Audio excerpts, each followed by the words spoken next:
They have come to show their support. Crowds of protesters arrived at a sit-in outside Sudan's Ministry of Defense to reinforce the demonstration. The military had tried to break them up, but failed after the protesters joined hands and formed rings around the sit-in area to prevent them. The demonstration outside the military compound, which also houses the intelligence headquarters and the presidential palace, started on April 6th after more than 3 months of protests triggered by a deepening economic crisis.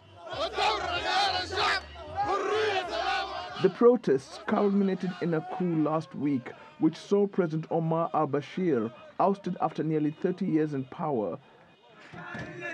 This has not been enough to stop the protests. There is a demand, which is one of the main demands of the protest movement. That is the formation of a sovereign, civilian council with military representation to protect the revolution and to guarantee the demands are met. Our other demand is the creation of a civilian government made up of cadres with full executive powers. The military council says it is committed to returning the country to civilian rule and have met political parties and urged them to agree on an independent figure to become prime minister. There are fears the army will hold on to power like what happened in neighboring Egypt after the ousting of President Hosni Mubarak.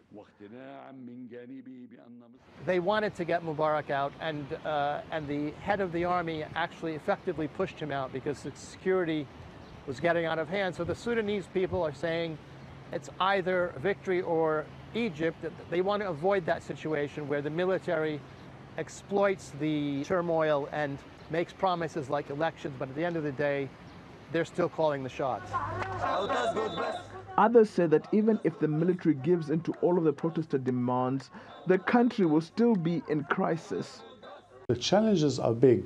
Sudan can face famine, can face tribal warfare, can face security breakdown and chaos. So this is not the end. This is not the happy ending. It is easy to get rid of a dictator. It is very difficult to get rid of dictatorship and the consequences of dictatorship. International pressure is growing for the military council to hand over power to a civilian government. Germany, the United States, and Norway have all called for a transition to civilian rule. But it's the African Union who have come out strongest against the coup. They are demanding the military council relinquish power within 2 weeks or face isolation from the continental body. Philip Owera, TRT World.